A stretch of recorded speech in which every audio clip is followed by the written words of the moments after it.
నమస్తే, welcome to our channel. నేను మిషాల్ని. YCP liquor bottle మీద క్యూఆర్ కోడ్ తెచ్చింది వైసీపీ ప్రభుత్వం అని చంద్రబాబు నాయుడు గారు తెచ్చుకున్నట్టు ఫేక్ ప్రచారాలు, ఫేక్ వీడియోలు పెడుతున్నారు. అంటే ఎల్లో మీడియా ఫేక్ ప్రచారం చేస్తుంది. క్యూఆర్ కోడ్ చంద్రబాబు నాయుడు తెచ్చారని చెప్పి ఈ వ్యాఖ్యలన్నీ కూడా వైసీపీ నేత పేర్ని నాని వ్యాఖ్యలు. ఈ వ్యాఖ్యలు అయితే అసలు ఈ వ్యాఖ్యల్ని ఏ విధంగా చూడాలి, దీని మీద పూర్తిగా విశ్లేషించడానికి మనతో పాటు స్టూడియోలో ఉన్నారు పొలిటికల్ అనలిస్ట్ శ్రీలీల గారు ఉన్నారు. వారిని అడిగి తెలుసుకునే ప్రయత్నం చేద్దాం. నమస్కారం మేడం. నమస్తే అమ్మా. మేడం, ఈ రోజున లిక్కర్ బాటిల్ మీద క్యూఆర్ కోడ్ తెచ్చింది వైసీపీ ప్రభుత్వాన్ని పేర్ని నాని వ్యాఖ్యలు. మరి ఇది చంద్రబాబు నాయుడు తెచ్చారని ఎల్లో మీడియా ఫేక్ ప్రచారం చేస్తుంది, ఫేక్ వీడియోలు పెడుతున్నారు. అసలు ప్రజల జీవితాలతో చలగాట వాడుతున్నారు ఇప్పుడు అని పేర్ని నాని వ్యాఖ్యలు ఈ విధంగా చూడాలి మేడం? అసలు మంచి మనిషికో మాట, మంచి గొడ్డుకో దెబ్బ అంటారు. వాడు మంచోడే, కాకపోతే ఏదన్నా కొంచెం పెడగా ప్రవర్తిస్తే ఒక దెబ్బతోటి సరైన దారిలోకి వస్తాడంట. అంటే పశువులు కూడా అంతే, ఒక దెబ్బ వేయగానే కరెక్ట్గా అది వెళ్ళే మార్గంలో అది వెళ్ళిద్ది. కానీ వైఎస్ఆర్సీపీ పార్టీ వాళ్ళు ఇటు దీనికి సంబంధించిన వాళ్ళ, అటు దానికి సంబంధించిన వాళ్ళు, ఇప్పుడు మనం చెప్పుకున్న రెండిట్లో వాళ్ళే తేల్చుకోవాలి. ఎందుకు ఇలా అనవలసి వస్తుంది అని అంటే, 75 సంవత్సరాల వయసులో నారా చంద్రబాబు నాయుడు గారు నడుముల్లోతు నీళ్ళల్లో దిగి విజయవాడలో ఆయన పడిన కష్టం, ఆయన రాష్ట్రం కోసం చేస్తున్న తపన, మరి అలాగే నారా లోకేష్ గారు, మరి యువత ఓట్లేశారు, నా పని నేను చేసుకుందాం, గెలిచేసాను, ఇంట్లో కూర్చోవచ్చు కదా అని అనుకున్నారా? ఈ రోజున ఈ డేటా సెంటర్లు, గూగుల్, మరి ఇవన్నీ కూడా మరి రాష్ట్రానికి అభివృద్ధి పదం వైపు నడిపించాలని యువత కోసం నేనేం చెయ్యాలి, నన్ను గెలిపించిన యువత కోసమని మరి ఒకవైపు నారా లోకేష్ గారు పోరాడుతున్నారు.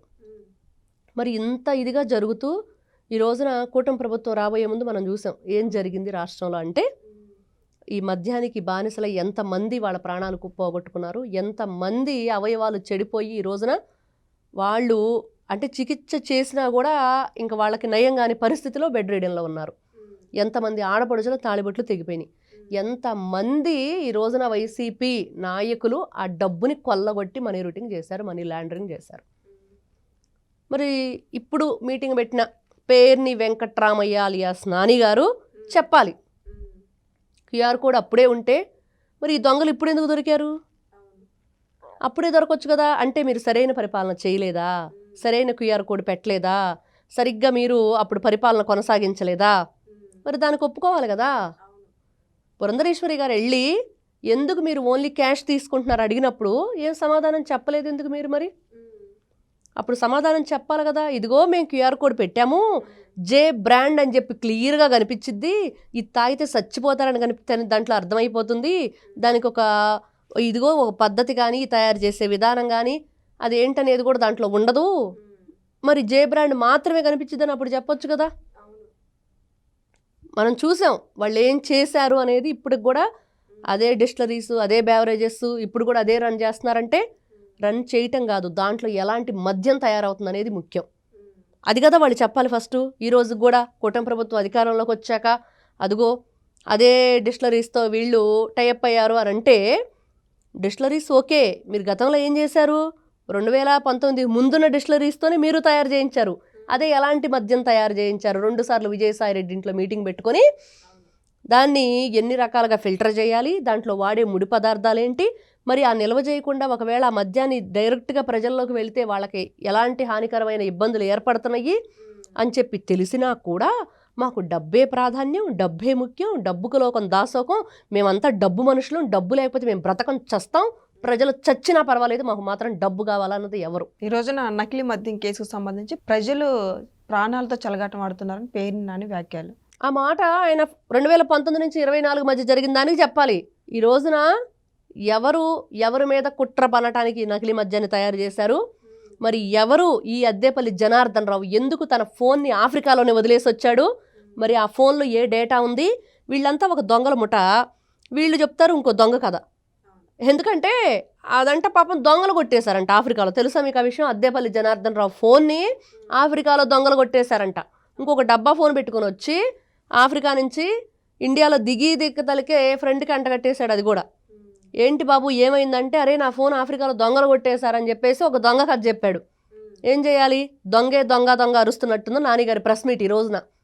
మరి అంతే కదా.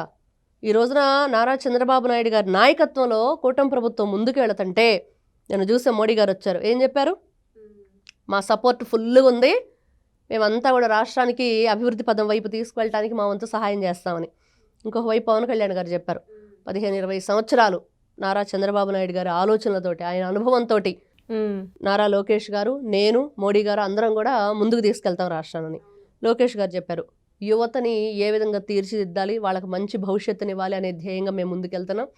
ఇవన్నీ కూడా మంచి మంచి పరిశ్రమలు తీసుకొస్తాం, ఇండస్ట్రీలు తీసుకొస్తాం, మంచిగా అభివృద్ధి చేస్తామని. ఈ విధంగా ముందుకెళ్తుంటే కలిసి ఇప్పుడు మోడీ గారు కలవటం తప్పించి రాష్ట్రానికి చేసేది ఏమీ లేదని చెప్పి వైసీపీ వాళ్ళు ప్రచారం చేస్తున్నారు, ఫేక్ ప్రచారం. అది ఆ మాట జగన్మోహన్ రెడ్డి గతంలో వెళ్ళి ప్రతిసారి మోడీ గారిని కలిసి వచ్చినప్పుడు చెప్పాలి. ఎందుకు వెళ్ళాడంటే ఏ రోజు ఒక ప్రెస్ మీట్ లేదు, ఒక మాట లేదు, ఒక మంచి లేదు. ప్రెస్ ముందుకు వచ్చేసి ఏం చెప్తాడంటే టైం అయిపోయింది, వెనకాల విజయసాయి రెడ్డి ఉన్నాడు చెప్తాడని చెప్తాడు. లేదు టైం లేదని చెప్పి జగన్మోహన్ రెడ్డి గారి వీడియోలు చూడొచ్చు పాతవి, ఇలా చూపించేసి టైం లేదని చెప్తూ ఉండేవాడు మీడియా వైపు. అట్లాగా వీళ్ళు ఏం మాట్లాడొచ్చేవాళ్ళు అంటే ఏ రోజు కూడా ప్రెస్ మీట్ పెట్టి ఇదిగో నేను పలానా వ్యవహారం గురించి వెళుతున్నాను, ఈ విషయం మాట్లాడుతున్నాను, రాష్ట్రానికి ఇదిగో ఇది తీసుకొస్తున్నానని చెప్పింది ఎక్కడ? ఈ రోజున ఆయన కట్టిన మెడికల్ కాలేజీలని ఆగి నిలబడి చూసి ఆహా అనాలి అని చెప్పాడు. మరి 60 నెలలైనా ఎందుకు అవి పూర్తి కాలేదు? మరి ఎందుకు 6 నెలల్లోనే ఈయన 500 కోట్లు పెట్టి రుషికొండ ప్యాలెస్ కట్టుకున్నాడు? మరి ఈయన అధికారంలో ఉన్నప్పుడు ఈయన సెక్యూరిటీకి, ఈయన సలహాదారులకి, ఈయన సోషల్ మీడియాకి ఎన్ని వేల కోట్ల రూపాయలు వెచ్చించాడు? అదే చెప్పాలి కదా. అంటే ఇంకా 10 అడుగుల దూరానికి కూడా హెలికాప్టర్ వేసుకొని వెళ్ళాడు మహానుభావుడు. ఈయన కోసం వేల మంది సెక్యూరిటీ, సలహాదారులు 100ల సంఖ్యలో. మరి ఈయన పరిపాలన ఏంటంటే శూన్యం.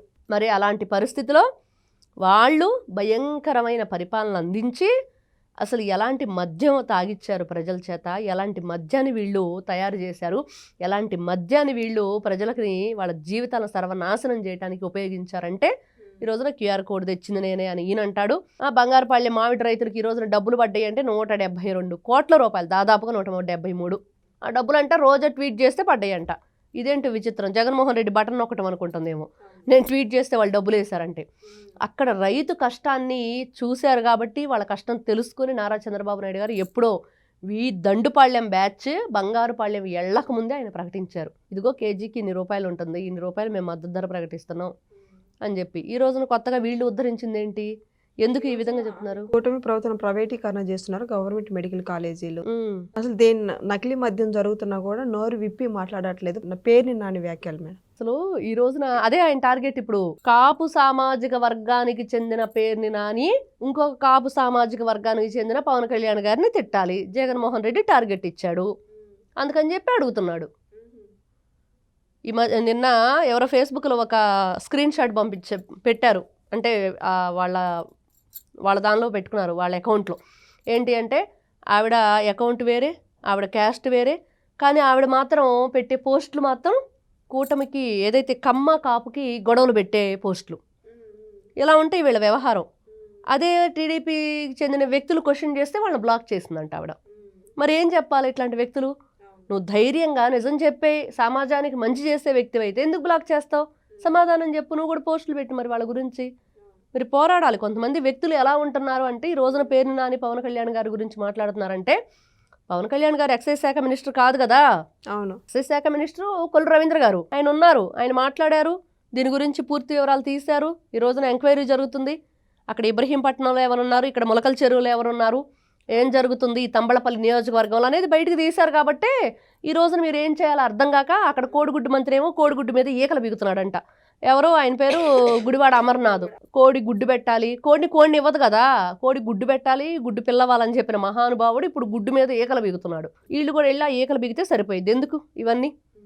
ఈ రోజున కూటమి ప్రభుత్వం మీద ప్రచారం చేసే బదులు ఆ కోడిగుడ్డు మంత్రి దగ్గరికి వెళ్ళి వీళ్ళు కూడా ఆ కోడిగుడ్డు మీద ఈకలు బిగితే అదొక పనిగా ఉండిద్ది. కాబట్టి ఈ రోజు పదే ఎల్లో మీడియా అనే ప్రచారం చేస్తున్నారని ఏ విధంగా చూడాలి మేడం? అసలు పదే ఎల్లో మీడియా అంటే వాళ్ళకి ప్రతిరోజు కూడా నారా చంద్రబాబు నాయుడు గారి పేరు, కూటమి ప్రభుత్వం గురించో, లేకపోతే ఈ విధంగా ఎవరైతే కూటమి ప్రభుత్వానికి మద్దతుగా మాట్లాడే వాళ్ళ గురించి, ఆ మీడియా గురించి మాట్లాడకపోతే వాళ్ళకి దినం గడవదు, ముద్ద మింగుడు పడదు. కాబట్టి ఏం చేయాలో అర్థం కాక వాళ్ళు అమరావతి అమరలింగేశ్వరుడు ఉన్నది దేవతల రాజధాని అంటే ఓర్వలేక ఈ సాక్షిలో ఈ బ్లూ మీడియాలో రాసిన రాతలు, మాట్లాడించిన మాటలు మర్చిపోతారా ఎవరైనా? ఆ రోజు ఏమనాలి పేరు నాని లాంటి వాళ్ళని, ఆ రోజు ఏమనాలి రోజా లాంటి వాళ్ళని, లక్ష్మీ పార్వతిని ఏమనాలి? వేసేల రాజధాని నీచంగా మాట్లాడితే ఏమైపోయారు వీళ్ళందరూ? ఆ రోజు మాట్లాడారు ఒక్కరన్నా? ఈ రోజున ఎల్లో మీడియా అని ఎవరిని అంటున్నాడు? దేని గురించి అంటున్నాడు? మంచి చెప్తే ఎల్లో మీడియానా? మంచి చేస్తే ప్రజలకు ఎల్లో మీడియానా? మంచి గురించి ప్రచారం ఇదిగో ఈ రోజున ప్రభుత్వం ఈ విధంగా చేస్తుందని చెప్తే వాళ్ళు ఎల్లో మీడియానా? కొంచెం అన్నా ఆలోచన ఉండాలి. మనం పశువులు గడ్డి తిని స్వచ్ఛమైన పాలు ఇస్తున్నాయి, మనం మంచి ఆహారం తీసుకుంటున్నాం, కనీసం 10 మందికి మంచి చేసేటట్లన్నా మన జీవితం సార్థకత ఉండాలి. అదేం లేదు. పేదల బియ్యం ఎలా కొట్టేశారు, ఎక్కడ నిల్వ చేశారు, ఏ విధంగా అక్రమంగా తరలించారు, దీని గురించి చెప్పాలి కదా ఈయన పూర్తిగా. ఎందుకు దానికి ఈయన నష్టపరిహారం చెల్లించారు, దానికి కట్టాల్సిన పనులన్నీ కట్టి అప్పుడు బయటకు వచ్చాడు ఎక్కడో దాక్కొని. మొన్న చూస్తే పేరు రాని మాట్లాడిన మాటలు ఇటీవల కాలంలో చాలా రకాలుగా. మొన్న వెళ్ళి పోలీస్ స్టేషన్లో ఏ విధంగా దురుసుగా ప్రవర్తించాడు. ఏం చేస్తారు? ఉరి తీస్తారా? తీయండి అని అన్నాడు. ఊరు ఎందుకు తీస్తారు? శిక్ష అనుభవించాలి ఎవరైనా సరే. చేసిన తప్పు ఈ రోజున ఎవరైనా సరే వీళ్ళందరికీ ఇప్పుడు వైఎస్ఆర్సీపీ పార్టీ అధినేత జగన్మోహన్ రెడ్డి గారితో సహా వాళ్ళు ఏంటంటే పోలీసులను బెదిరించడం. ఆ మధ్య చూసాం, వాళ్ళ పార్టీకి సంబంధించిన వ్యక్తిని ఏమంటున్నాడు, నేను అధికారంలో రాగానే ఆ డిఎస్పీ చేత నీకు సారీ చెప్పిస్తానని. అలా అనొచ్చా? ఈ రోజున నారా చంద్రబాబు నాయుడు గారిని చూసాం, ఎవరైతే ఈ జయచంద్రారెడ్డి ఉన్నాడో వెంటనే సస్పెండ్ చేశారు పార్టీ నుండి.